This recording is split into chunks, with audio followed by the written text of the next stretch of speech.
What is up, y'all? What is up, y'all? What is up, y'all? Just want to hit you guys with a quick preview of the Week 4 waiver pickups. Just going to give you guys a brief overview. Just talk about the guys that we think are the top ads as of right now. Obviously, we still have the rest of Sunday night and Monday night left to go in those games. But we're just, like I said, going to hit you with the ones that we think as of right now are going to be your top waiver ads, names to keep in mind as you're thinking about setting your waivers for Week 4. So we're just going to jump right into it. We're going to kick it off with the quarterback position. For coming up for Week 4, not a lot of really tasty streaming options, but we do have a couple. Baker Mayfield at Dallas. Obviously, we know what that secondary is. That secondary was not good to begin with. They've been hit with the injury bug. Baker Mayfield is only rostered in 43% of Yahoo leagues, 20% of ESPN leagues. Kirk Cousins at Houston, same thing. Not a great matchup with Cousins, but if we get Justin Jefferson doing what he did today, that's going to help them out a lot. Obviously, Adam Thielen's still doing his thing. Kirk Cousins only rostered in 26% of Yahoo, 15% of ESPN. Justin Herbert, back-to-back 300-yard games for the Chargers. Hopefully they keep him in. Obviously, I don't think I've seen a timeline for Tyrod yet, but Herbert's been looking good. He gets Tampa Bay 20% and 15% rostered in Yahoo and ESPN. Teddy Bridgewater, I guess if you have to go that deep, he's available going up against Arizona. He gets them at home. His worst game yard wise was today. I believe was 235. He had 260 week 1 and over 300 week 2. So if you got to go to him, he's going to be fine. And then it finally happened. It took 4 weeks, but it looks like we're getting Nick Foles season in Chicago. So if you're in a deep league, maybe a 16-team league, or maybe you're in a super flex, obviously you want to look at picking up Nick Foles over the next 3 weeks. He has the Colts, Tampa Bay, and Carolina. So over the next 3 weeks, his schedule is looking pretty good there as far as streaming purposes go. Kev, in the quarterbacks, anyone stick out to there to you? Anyone that I did not mention? Do you think the folks out there should be looking for Week 4? I do think Baker Mayfield's interesting. The Dallas secondary is absolutely atrocious. We've seen it now for 3 weeks straight that they've really been torched. Though I will say that they have faced some pretty good, Russell Wilson, Matt Ryan, and Jared Goff. So I mean, those are a far cry from Baker Mayfield. But we know that the Browns want to run the ball, but I don't think they're going to be able to do that here in this game. So I do think Baker Mayfield's in play. Kirk Cousins is risky, but he had a nice bounce back performance a little bit today. I think he threw 2 or 3 touchdowns. I know he had one to obviously Justin Jefferson, which we'll talk about among wide receivers, and Adam Thielen, and I believe Kyle Rudolph. So yeah, I think he had at least 3 touchdowns. For me, Jared Goff is still he's right there at that borderline, about 60% owned on Yahoo, and I'm sure some people dropped him in leagues as well because they had a matchup against the Bills, and a lot of people wanted to play him, and he played really well again today, and really smashed that defense. I mean, threw 300 yards, 2 touchdowns. So now you look at their upcoming schedule. They get the Giants this upcoming week. Then they play Washington, San Francisco, Chicago, Miami, Seattle. It looks really good. Where I feel like you could pick up, if Jared Goff's available, I would even consider putting in a waiver claim on him, depending on who you have at quarterback. I think right now it's a little bit rough with Carson Wentz. Carson Wentz got us there. It wasn't pretty. He didn't, it wasn't a Dak Prescott, Russell Wilson type game, but he ended up what was looking like another really, really bad performance by Carson Wentz. Ended up bailing us out at the end. It's just unacceptable. On one hand, you feel bad for the guy because they just continue to lose pass catchers, whether it's Jalen Reagor last week, then they lost to Deshaun Jackson. They still don't have Alshon Jeffrey, which who knows when the hell that guy's coming back. But so Jared Goff should be rostered, in far more leagues than that. And yeah, I think for me, it probably come down to those 3. I do think Ryan Fitzpatrick is interesting. They get to play Seattle this week, another really bad pass defense and a team that you can throw on. And listen, One thing we know about Ryan Fitzpatrick is he's going to throw it no matter what. So there's nothing to be worried about there with Ryan Fitzpatrick. Their weapons are okay. Really had a nice bounce back game against the Jaguars this past weekend. So, in a game they're likely going to be trailing, I think you can go to Ryan Fitzpatrick in this week, and he's only rostered in 7% of leagues.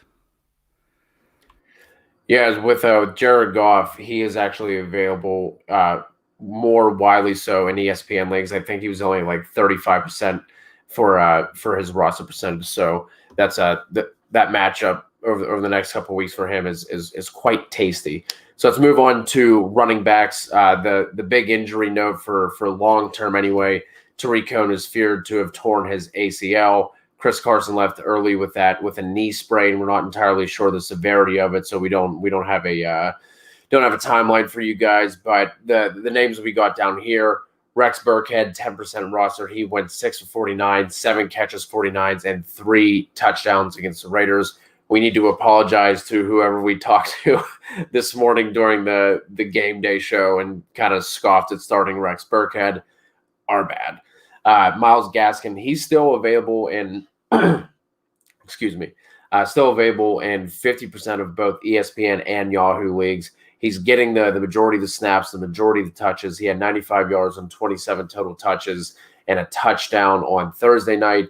Jeff Wilson, this is kind of what we were talking about with the San Francisco system. Obviously, there was no Mostert, there was no Coleman. McKinnon got his work in. Jeff Wilson got his work in as well. I think Wilson had, it was like 15 touches, and McKinnon had 17 or 18, I believe. So they were close in touches. Wilson's only 14% rostered, so you can definitely look at him. And then Brian Hill, he looks like he is the back to own behind Todd Gurley. He's only rostered in 2% of leagues. And then the handcuff tier, Tony Pollard, Chase Edmonds, Anthony McFarland had a couple big plays today.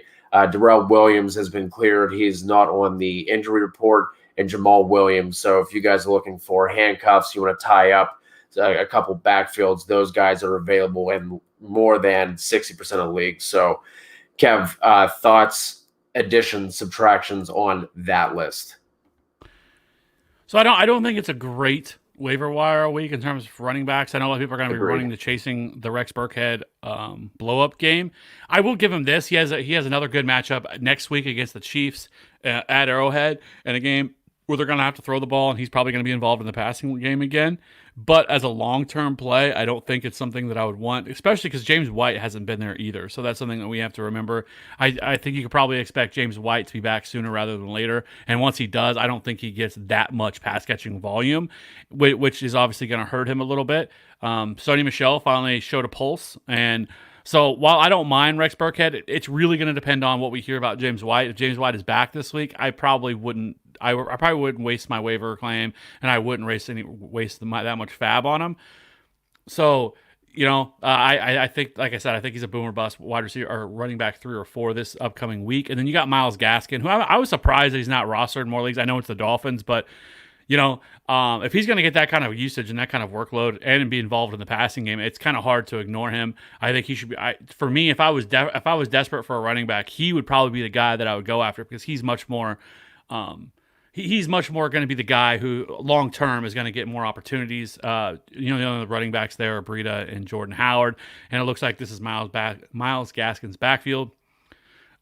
Jeff Wilson's the same thing. Brian Hill, those are kind of all the same guys. Now, for me, if Chase Edmonds is available, or if I was a Kenyon Drake owner, I would be looking. If Chase Edmonds was owned and not by me, I would be looking to make a deal for Chase Edmonds. Kenyon Drake has looked fucking awful through 3 weeks. Okay, like he has not looked very good, and I'm getting to the point where I think you could start to see a scenario where he starts to lose more and more touches to Chase Edmonds, where Chase Edmonds could take over this backfield. So one, if Chase Edmonds was available, I would use my number 1 waiver ad on him.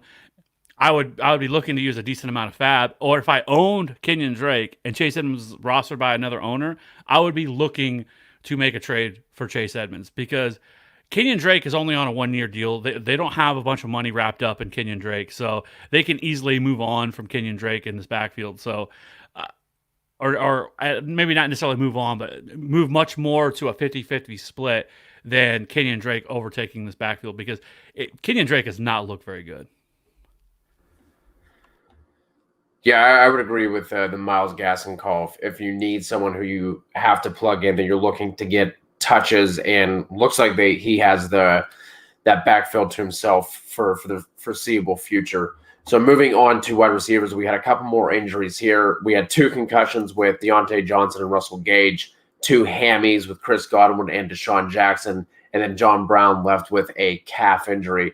Obviously, the big name for this week is Justin Jefferson. He just completely blew up, went 7 for 175 and a tutty on 9 targets, and he had like 6 for 104 going into halftime. So he had himself a game. Another rookie who had himself a game, T. Higgins, 5 for 40 and 2 touchdowns on 9 targets. Greg Ward obviously is going to be a big pickup this week with Deshaun Jackson and Jalen Reagor out. John Hightower is another name to know if you're in a deeper league. Cole Beasley had himself a day, 6 for 100 on 7 targets. Gabe Davis is another name to know. I think he went 4 for 81. And obviously Gabe Davis had that drumbeat going throughout the offseason. So if John Brown can't go, Gabe Davis is going to slide right into that role. He's a downfield threat. Not as speedy as John Brown, but definitely has that downfield ability to his game as well. Cole Beasley just obviously going to stay in the slot. Randall Cobb decided to show up today against the Steelers. He went 4 for 195 and a touchdown. 95. You said 195. I was getting a little ahead of myself. 4 for 95 and 1 touchdown. That's where I got the 195 from. Against the Vikings next week. So out of those guys, who are you putting your priority on? Is there anyone that I didn't mention who you feel needs to be mentioned here? And then obviously Anthony Miller. But I mean, it's as much as I want him to be a weekly thing, maybe he becomes that now with Nick Foles taking over. But I took the over on 3.5 catches today, thinking, Falcons, this is going to be a smash spot, and he had 2. Luckily, he salvaged that with 41 yards and a touchdown. But out of those guys, Kev, who are you looking at? Who are you putting your priority on in terms of waivers for this week? I will say this, not to backtrack too much. We did not mention that I do think that if Carlos Hyde, or if Chris Carson is out, and it sounds like he could at least miss a couple of weeks, Carlos Hyde, who is widely available, should be somebody that we should have mentioned. I forgot about him. He likely takes over as the lead back. And then I think that you probably could look at somebody like Travis Homer as being the pass-catching back there. So I just wanted to mention that, so in case anybody slides in the comments and wonders why we didn't mention that. So wide receiver, Justin Jefferson, right? I was high on Justin Jefferson, love some Justin Jefferson, and finally he gets his breakout game. Absolutely torched, 175 with a touchdown. He just slayed today. They get a great matchup next week against Houston. So I do like Justin Jefferson. I wouldn't go crazy on this, though, because this is still a team that wants to run the football. And so for me, like, it would really depend on, who you're left with. Like, if you were a guy who lost Cortland Sutton, and let's say you own Chris Godwin, which is entirely possible, and you're really hurting, like, I don't hate it. It's a great matchup coming up next week, a matchup that they're going to have to throw the ball because Minnesota's secondary has been absolutely horrific to start the season, and it's not going to get any better with Deshaun Watson. Like, this should be a really good Deshaun Watson game as well after he just had a really good performance against the Steelers. So I think this game could be one that they're going to have to throw the ball a lot. So Justin Jefferson would be the one that I would really want to target if I'm looking for a wide receiver. And then, some other guys, I think you could look at Greg Ward. It sounds like Deshaun Jackson's now going to be out. They're going to have to throw the ball to somebody. It was funny because I remember you mentioned him this morning when we were talking about him. You said something along the lines of like, Greg Ward hasn't really been a thing or something like that, even though they talked about him, said he was going to be the Zach Ertz, and he goes off. So he had a pretty solid game. I think he's someone that's going to see a lot of targets. And now, I know we'll get to it with tight end, but Dallas Goedert now goes down with a high ankle sprain, and if that's something likely, he's probably going to miss some time. I think you could really look at Greg Ward saying a pretty solid, probably 10 10, 12 targets. I mean, he saw 11 targets today. So, in a game that they're probably going to have to throw the ball against San Francisco on Sunday night next week. So, I like him. Anthony Miller. Listen, Anthony Miller does have two of his 3 games have been double-digit fantasy points performance. I think this offense is better with Nick Foles. We saw it today. Man, I'd want to jump off a cliff, though, if I was a Falcons fan. Could you imagine being a Falcons fan right now after just to get your heart ripped out 2 weeks in a row like that? But, Nick Foles, Big Dick Nick is back, I guess. So, I like Anthony Miller. I think he should be rostered in much more leagues than that. Cole Beasley's fine, and I think PPR formats, and I think Randall Cobb is also somebody that I would want to target. I thought that he was being a little undervalued heading into the season. They paid him a pretty solid amount of money. I think it's like $27 million over the next 3 years. So I think he's definitely going to be more involved moving forward as well. All right, we are going to wrap it up with the tight ends here. You just mentioned Goddard's high ankle sprain. Jordan Reed, he did his best, right? Came in last week, balled out, and then got his touches this week, I believe, and then left with the ankle and knee injury. With tight end this week, not too much out there. It started off this year as like, hey, we might have some depth. This might be a good tight end year, and it is going into week 4, and now it is pretty barren. It is getting very thin out there. But a couple of guys worth mentioning: Eric Ebron went 5 for 52 and a tutty today on 6 targets. Jimmy Graham had 2 touchdowns on 10 targets. He went 6 for 60. So both of those guys are widely available. If you need a deeper play, Dalton Schultz is still being involved, even with the big 3 receivers they have there.